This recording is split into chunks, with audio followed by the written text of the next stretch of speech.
Hello, good afternoon. For this segment of our lecture, uh, please allow me to give you a bird's eye view of, or a sort of some kind of a little more details on the another sector or another subsystem in agribusiness, the agribusiness production subsystem. Okay, as what we have discussed last time, our uh, our lecture started from the introduction, the principles and the dimensions of agribusiness, and down the line we touch on the input subsystem. Then we have I walk you through the various inputs to production. That is inputs to agricultural production, and also the other kind of input is input to agro industries. Okay, so we had a lot of discussions in there. So that this time we will move on to the next subsystem in agribusiness we call the agribusiness production or output subsystem. Now, firstly, when we say output subsystem, we cannot do away with looking at the entire land area of the Philippines. Okay, this is our country, and then you have here a various islands, and of course there are islands with cultivable or islands that are forested, and in other words, the whole stretch of the archipelago is actually populated with a lot of settlers, and there are many or various human activities in it, and one of these is production activities. Okay, sorry. The agribusiness production subsystem is the core of agribusiness system, most important subsystem, because the agribusiness production subsystem provides resources that will be used for specific product and also specific like output that is going to be made available in the for processing or for direct marketing. Now, in the agribusiness subsystem, in this agriculture or production subsystem, basically the resources are really one very important resource is land. Okay, and in agribusiness there are also other resources like farm inputs. You have labor and other resource. No, now in the entire if you look at the entire production system, we actually would like to know how efficient would a production subsystem be as affected by various elements. In other words, elements for how we are going to make production system or production subsystem very efficient or very effective. There are factors that are responsible for this. One is market orientation, location, and then you have access to the right technology, timely availability of resources, and management system. Let's take, for example, market orientation. The market orientation production system produce what the market needs. That's basically the definition of market orientation, orienting your production activity to your customer. And then that means you produce what is demanded by your customer. Now, it goes without saying that these market forces determine what products to produce. And of course, the products or markets of today may not necessarily be the market of tomorrow. In other words, it's a very dynamic market. So that's why the production subsystem must cohere, must anchor itself to the caprices, or if we may call it, to the demands of the market, the dynamics of the market system. Now, it is very important to do this because this is also the backbone of the competition or present competition. You compete in the market, you produce something, those that are demanded by your customer. Okay. Another factor is a farm may be location. A farm may be producing the right product, but it's not sustainable because it is in the wrong location. Okay, or it's wrong because of its wrong location. Very importantly, you produce good product, but you are very far from the market. You become less competitive. By the time you reach there, your product gets spoiled. Okay, so location determines the choice of crop, availability, and cost of land, and of course, location determines the agroclimatic factors. Okay, if you are producing something where it is typhoon prone area, you are in danger of really uh, having some climatic challenges when monsoon rains occur. No? So location is very important factor for production. Another for location, you have access to markets, support industries, or existing infrastructure. Availability of labor very important for location. No, availability, access to market is already a major factor governing where are you going to locate your production system.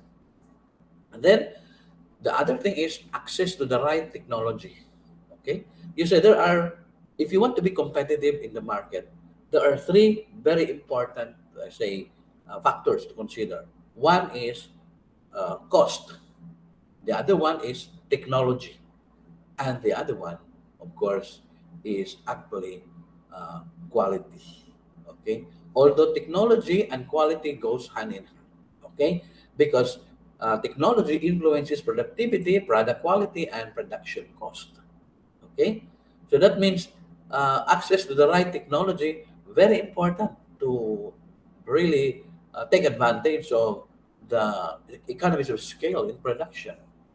you might have you might have a good location, but your technology is very poor, then you'll end up less competitive than your competitor. Methods of land preparation, harvesting, and handling of the produce is one very important factor in access to technology. Okay, so in terms of other factors like availability, timely availability of resource. Meaning to say, when we say timely, fertilizer application alone is critical under a certain period of plant growth. If your application of fertilizer is not timed within the critical day length or period, you will just be investing something to nothing. Okay? As I have said, take for example, like rice production. Okay, rice production. You know already, if you have taken your agronomy, that rice production for rice, there are periods where you need to apply nitrogen fertilizer, complete fertilizer, and whatever, potassium or fertilizer that is rich in potash. Okay, and each application is timed in terms of the biological cycle of the plants or the phenological cycle of the plants. You cannot apply nitrogen fertilizer past the age of panicle bearing of the rice. Okay? In rice production, for example, you apply nitrogenous fertilizer at the time where there is no panicle initiation yet in the first internode of the plant. Now, that is about maybe 20 days after transplanting. Meaning to say, that is only your window to apply fertilizer, plus your weeding. Because if you apply fertilizer beyond that stage, vegetative stage, no use. Your plant will no longer respond optimally. Okay? So that we apply nitrogenous fertilizer, for example, at a specific and critical period of plant growth. Okay, so these are the things that needs to be timed, and of course, timely application or availability of resources when needed. That means, what about during monsoon time? During monsoon time, you have very difficult to transport resources or inputs. So that's why we need to program our procurement in a way that during that monsoon time where weather is really very bad, you have with you the all the necessary inputs to production. So these are the things that are very important. Okay. The other factor is management system. Okay, management system. Production management technique influence farm profitability and sustainability. So management technique influences farm profitability. Okay, like for example, in dairy production or in livestock production. In livestock production, there are three uh, critical inputs that is triangulating each other, and then you need to manage them very well. Okay, for livestock production, what are these critical factors? You have nutrition or feeds, you have genetics or breed, you have management. Okay, management or feeding, management. That means management, genetics, and like you have uh, the the nutrition has to be managed very well. Kinahanglan nga of what use is a very good or very nice, very nutritious feeds. When your genetics is very poor, it will not respond optimally to feeding management. Or what use is good, genetics, if you feed them poorly with swill, or in other words, pasaw, makanon rin mo pasaw, what can you expect in terms of the growth? So it's really something that is going to be managed effectively. And then plus, of course, your business function like marketing, production, finance, and human resources. These are the business functions. So things like that, we need to be more particular about how marketing is affected by management system, production is affected by, and of course, finance, okay, and human resources, because you really need to uh, carefully manage or uh, preclude or really project what are the things needed in terms of management. How do you manage the market? How will you manage the production activities? How will you manage your finances, your cash flow? And of course, who are the people helping you in the farm? Okay, so there is also one thing, so those are the things that are very important for productivity or profitability of an enterprise, production enterprise. The other thing is you also have a sustainable and competitive enterprise. So what does it mean? You know already, when we talk about sustainable and competitive, that means to say your product is addressing the needs of the customer, but it should be sustainable, meaning to say you are looking at how the products can manage the resources profitably now and also in the future, so that the future generation can also produce profitable agricultural activities. That is to be sustainable. You don't need to consume everything in one production cycle. Okay, that's why, for example, in mango flower induction, mura ganah kita nga isprehan ko ng punuan sa manggang pag-ayo para mutaghan og buwak and then daghan og bunga. Well, that is good. That is valid. But remember, mango has a carrying capacity. If you over induce the flowering, it will produce flowers and fruits that is already disastrous to the growing plant. The next time around, that it will have a decline in fruit production.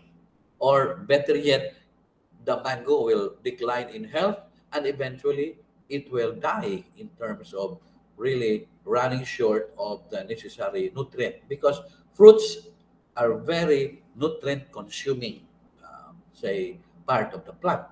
So what do we need to do? What shall we do? Meaning to say, you manage our flower induction, dili nimo pabuhagon tanan, naagay portion nga dili nimo isprehan para naapay reserve nutrient and food for the plant in the next fruiting cycle. Sustainable, competitive enterprise. So it goes from season to season. And then you also have quality requirements. Okay? The quality that is also that meets the requirements of your customer. And then price. Okay? When we say competitive, it should outsell your competitor in terms of price. The reason why price is last cost, because actually they are one in the same. The price and cost are actually alter ego, if we may call it, with each other. Yeah, because if you minimize cost, your price becomes competitive. Why? because you can already you can catch up, or you can actually compete in the market in terms of pricing.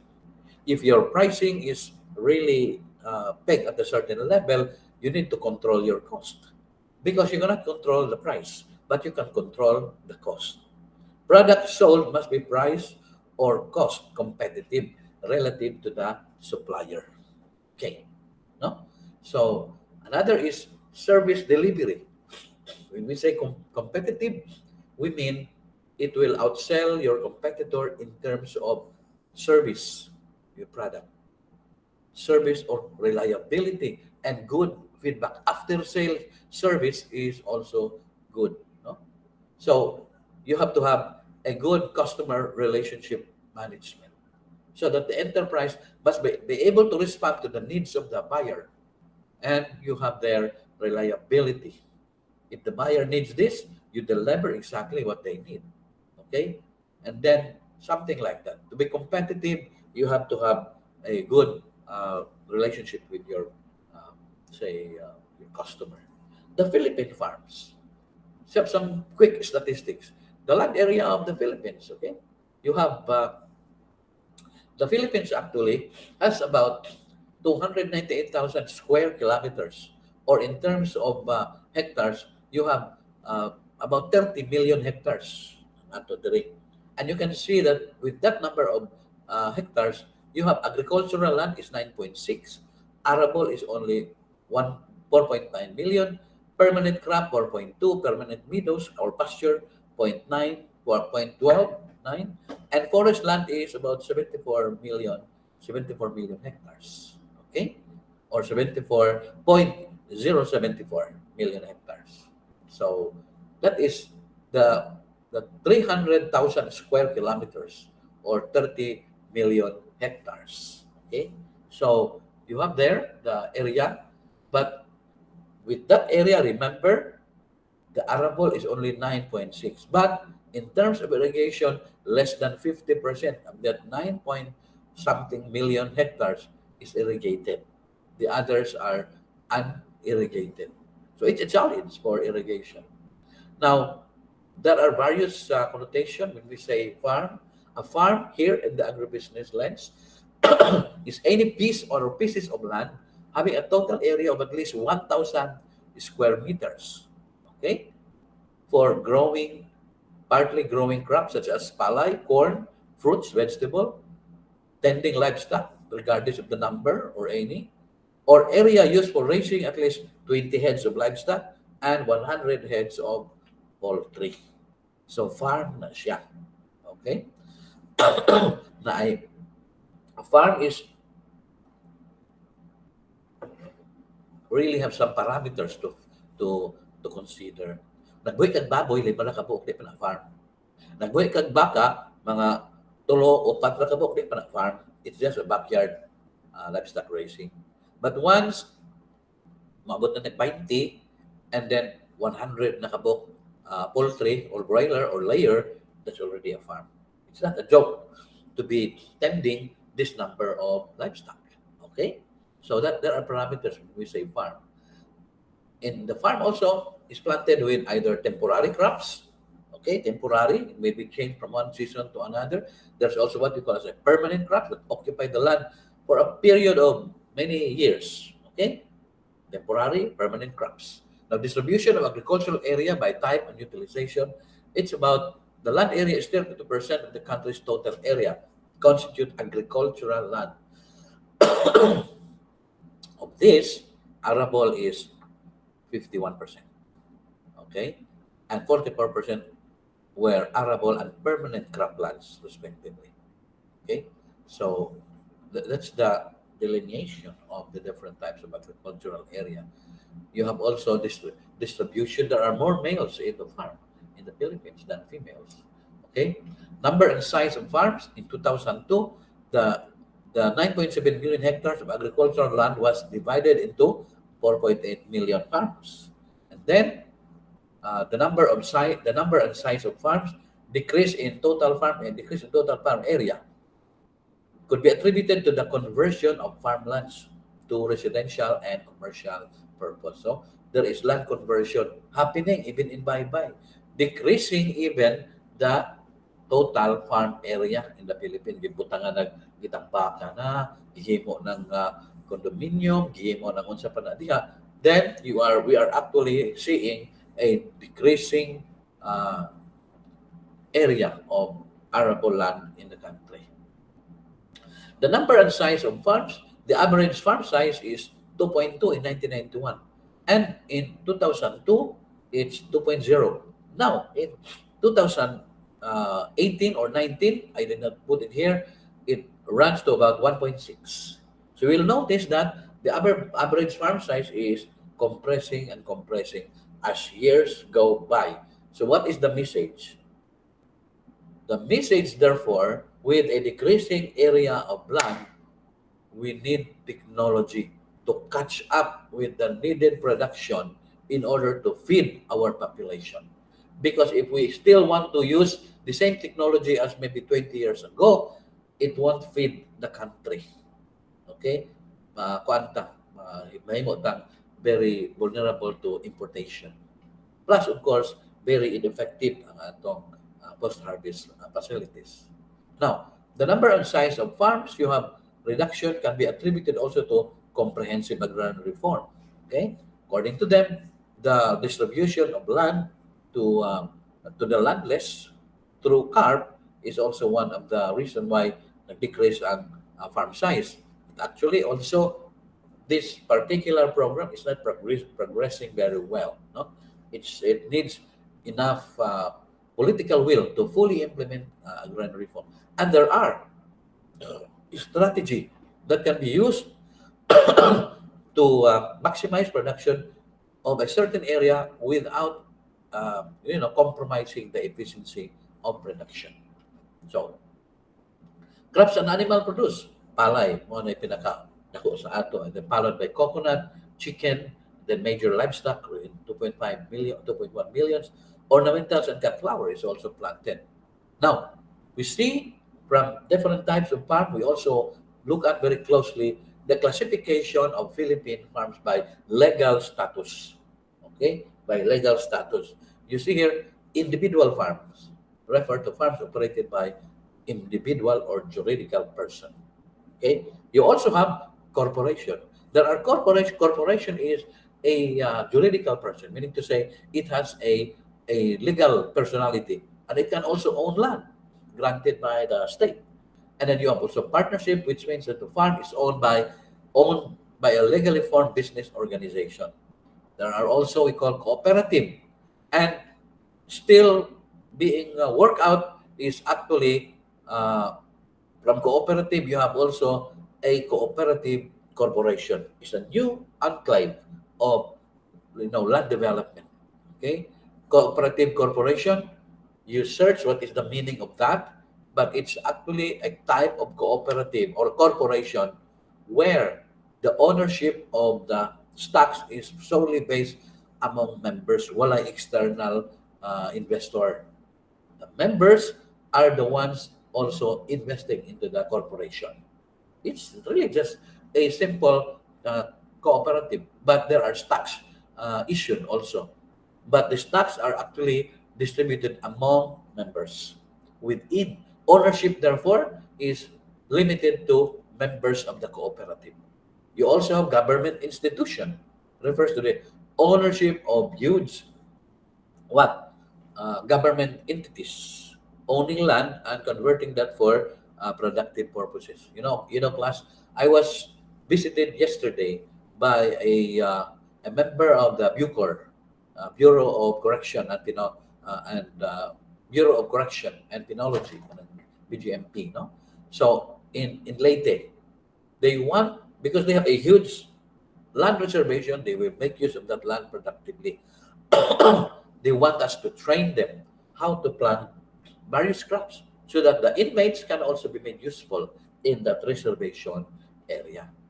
There are also private institutions that are owning a piece of land in either charitable or private schools. Now, cooperative farming also. There are cooperatives that really owns a huge tracts of land. Okay?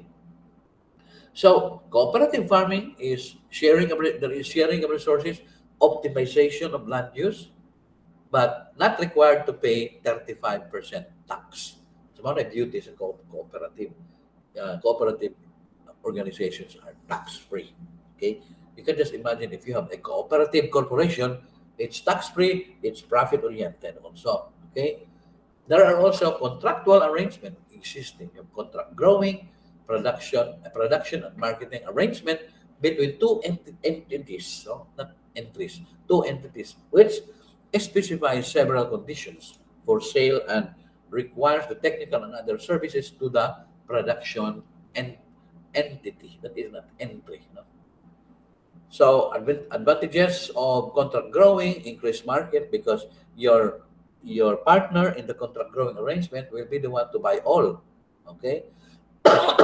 Then production contracts help the forecasting of their incomes also.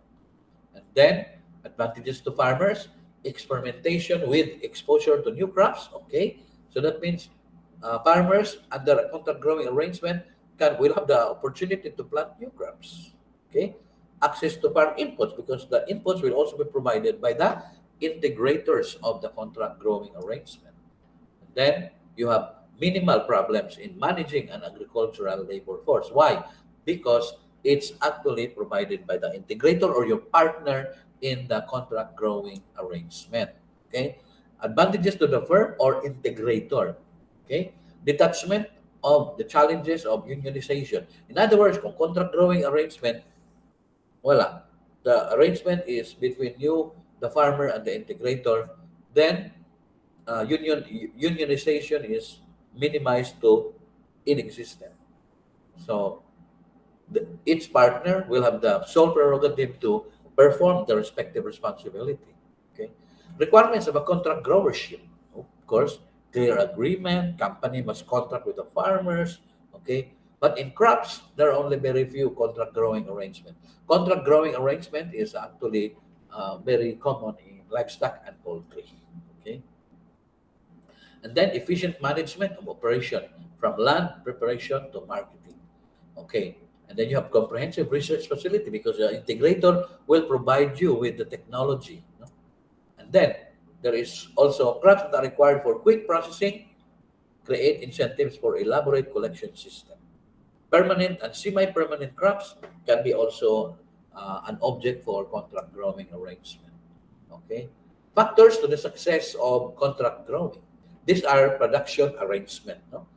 Market orientation, overall management, including allocation, long-term orientation, because you need to invest in terms of huge amount, but there is what we call as gestation period.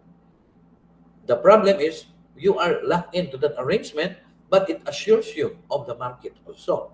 Okay? Subcontract growing commodities in the Philippines, yung banana, pineapple, asparagus, and chicken.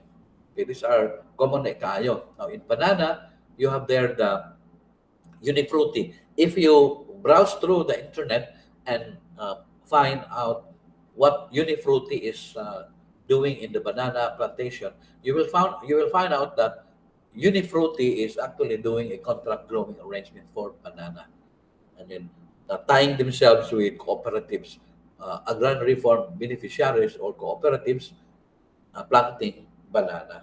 Okay. Then there is also contract marketing. That means to say the integrator will come in during the marketing of your product. They will not come in during the production, say, stage.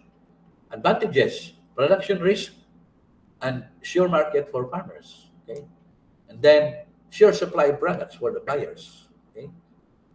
Kung contract marketing na, in other places, when there is a contract marketing arrangement, for example, rambutan, you have about 2,000 hills of rambutan. Tanawon lang na sa integrator. And then they will contract you, okay, these 2,000 hills, we will contract that we will pay you 2,500 per hill. Okay? But we will manage the fruiting from here. Kag may pangabungan sila na manage. Okay? Sila na. Pag-harvest sila na po. No? So, that is a good, the farmers will no longer spend so much time in managing the fruiting. But everything will be, you know, absorbed by the contract marketer. Okay.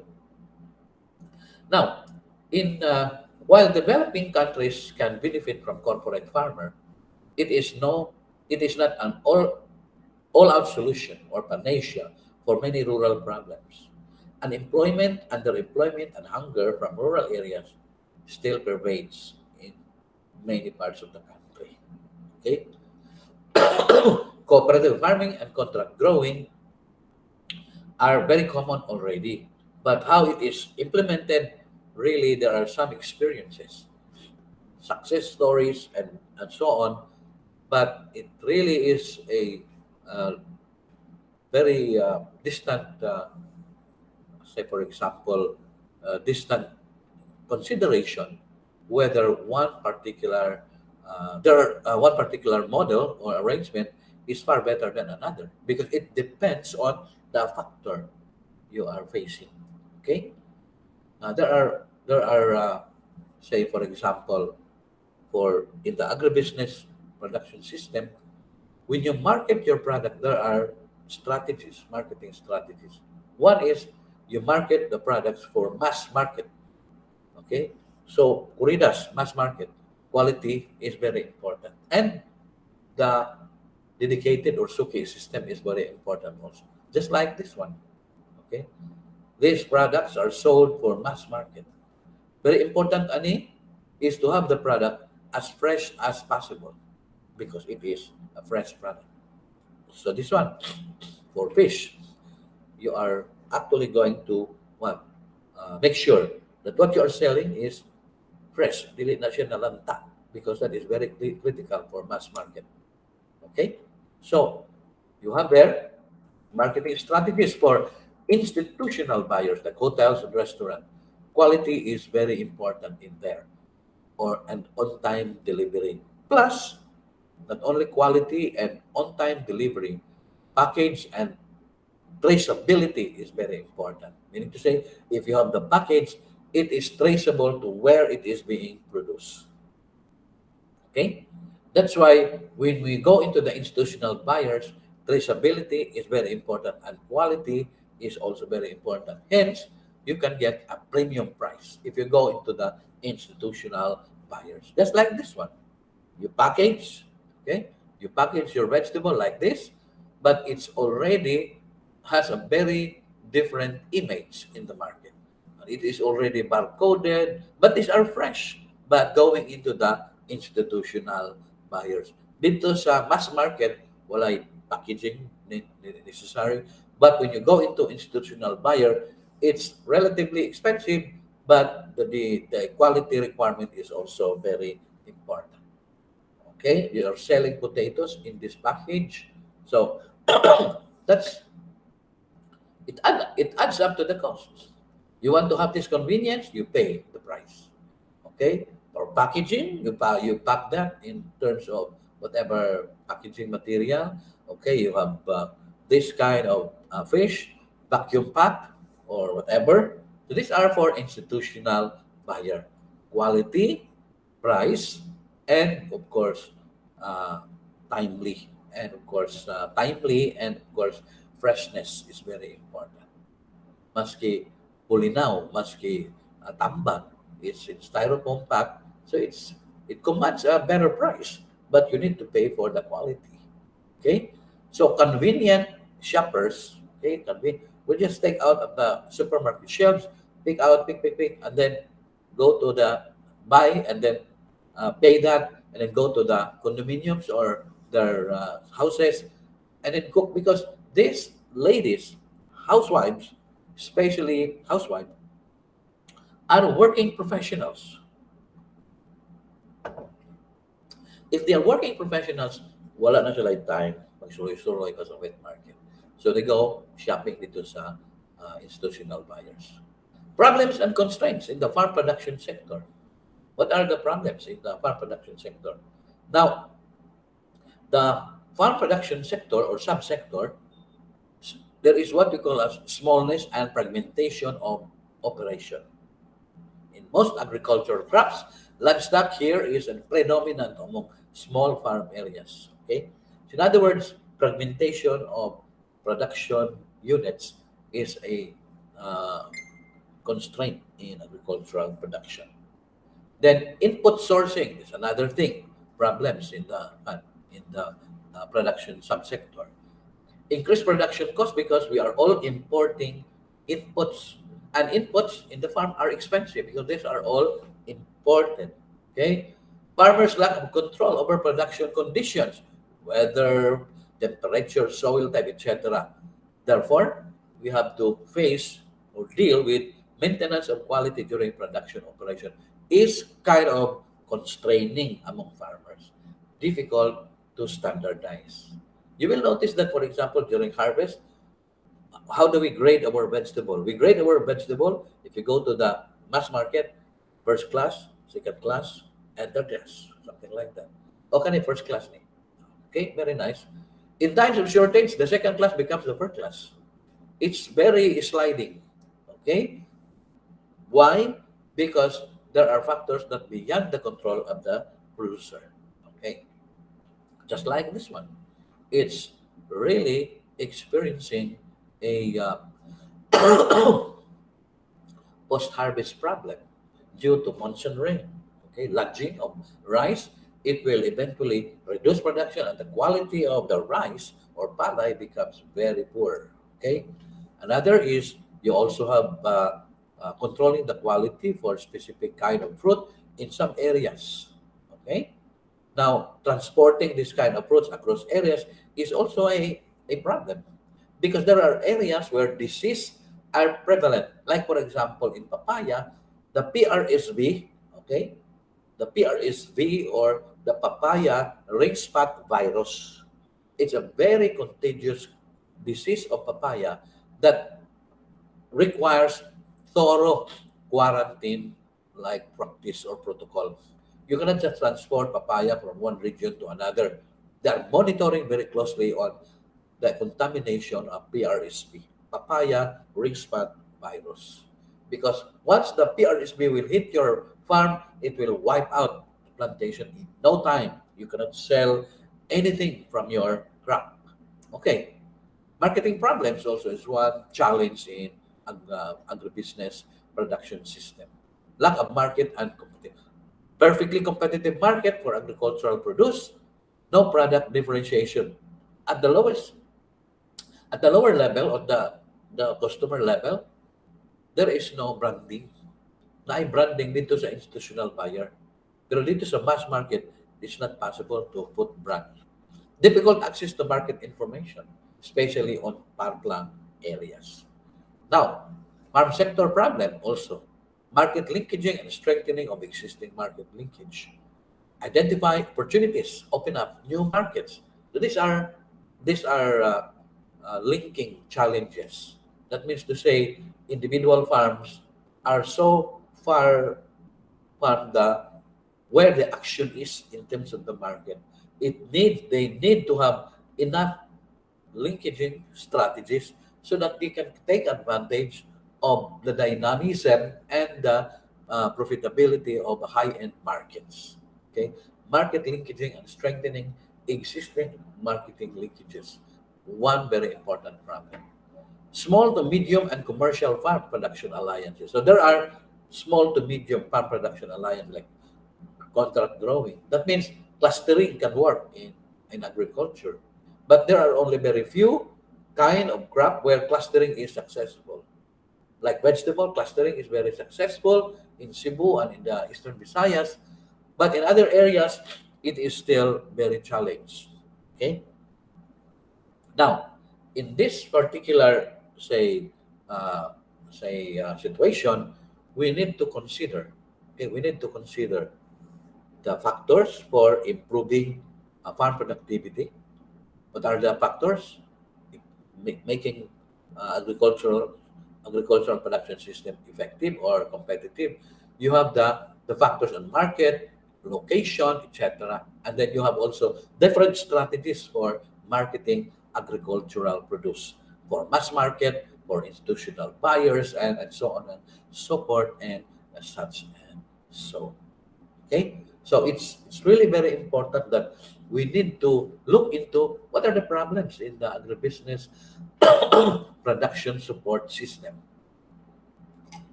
Poor market linkage, and then farm size are fragmented. So these are factors. And then inputs for agricultural production are expensive, no? Because we are import dependent. Okay, so given that kind of situation, we need to what? We need to uh, say dwell into the like possibility of increasing farm productivity without compromising on quality. That is the challenge for the farm sector in the Philippines. There is a sustainability challenge. There is a competitiveness challenge. No? Be sure to delineate what do we mean by sustainability challenge and what do we mean by competitive challenge in agricultural subsystems or agricultural production subsystems. Okay, so I think that would be all for this particular segment, and I should uh, okay, I should give you some questions during the finals or during the midterm. So take note of the different points that I emphasize on production arrangement and all those say contractual arrangement, contract growing, contract marketing. Take note of that because that will surely also come out as part of the questions. Remember, the midterm will cover from introduction, input subsystem to you have uh, output or production subsystem. Okay. With that note, I stop sharing, and you have a time where you can discuss more fully.